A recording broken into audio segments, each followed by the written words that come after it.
Good morning, friends.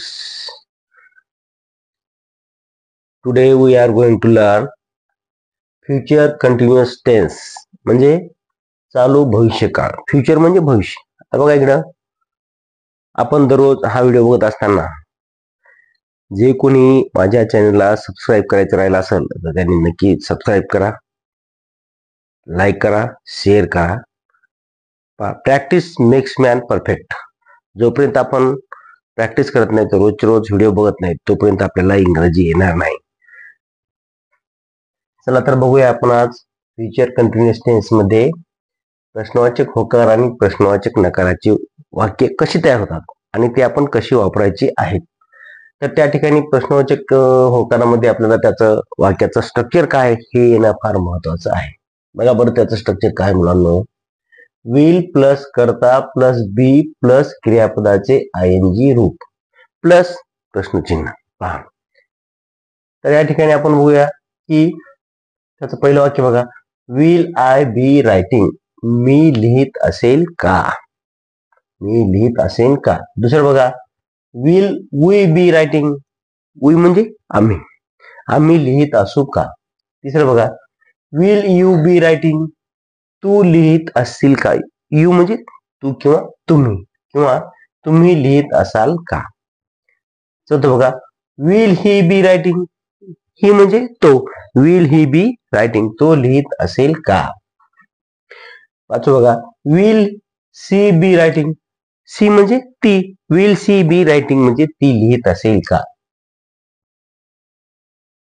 सहावं बघा. Will it be writing. ते लिहित. इट म्हणजे ते. ते लिहित असतील. ते लिहित असेल का. सातवं बघा. Will they B writing.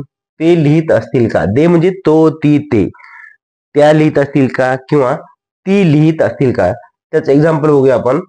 Will I be writing a letter. Will I be writing a letter. मी पत्र लिहित असेन का. हे आहे त्याचं एक्झाम्पल. आता बघा हे झाले प्रश्नवाचक होकाराची वाक्य चालू भविष्य काळामधील. आता बघा चालू भविष्य काळामध्ये आपल्याला प्रश्नवाचक नकाराचे वाक्य कशी तयार होतात आणि त्याचं स्ट्रक्चर काय आहे. पहा स्ट्रक्चर इज मोस्ट इम्पॉर्टंट. जसं आपण तुम्हाला बऱ्याच वेळेस सांगत असतो की एखादी बिल्डिंग बांधत असताना त्याचं स्ट्रक्चर फार महत्वाचं आहे. तसंच वाक्यामध्ये सुद्धा आपल्याला त्या वाक्याचं स्ट्रक्चर काय आहे आणि ते वाक्य कशी तयार होतात हे आपल्याला आलं पाहिजे. बघा या ठिकाणी स्ट्रक्चर आहे. विल प्लस कर्ता प्लस नॉट बी प्लस क्रियापदाचे आयएनजी रूप प्लस प्रश्नचिन्ह. आता इथे पहा प्लस या ठिकाणी आपल्याला मिळवायचं आहे प्रश्नचिन्ह. त्याचं वाक्य बघा पहिलं. Will I not be writing. मी लिहित नसेन का. पहा मी लिहित नसेन का. दुसरं बघा. विल वी बी नाही will we not B.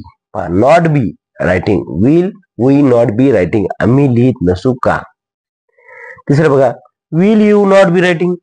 Will you not be writing. तू लिहित नसशील का किंवा तुम्ही लिहित नसाल का. चौथं बघा. Will he not be writing. तो लिहित नसेल का. पाचवं आहे. Will see not be writing.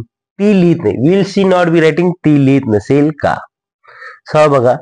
Will it not be writing. ते लिहित नसेल का. ते लिहित नसेल का. सात बघा. Will they not be writing. ते लिहित नसतील का किंवा त्या लिहित नसतील का किंवा ती लिहित नसतील का. त्याचं एक्झाम्पल आहे. Will I not be writing a letter. म्हणजे मी पत्र लिहित नसेल का. मित्रांनो तुम्हाला बऱ्याच वेळेस सांगत असतो की मी जर कोणी चॅनलला सबस्क्राईब करायचं राहिलं असेल तर त्यांनी नक्की सबस्क्राईब करा, लाईक करा, शेअर करा. Sharing is caring. थँक्यू.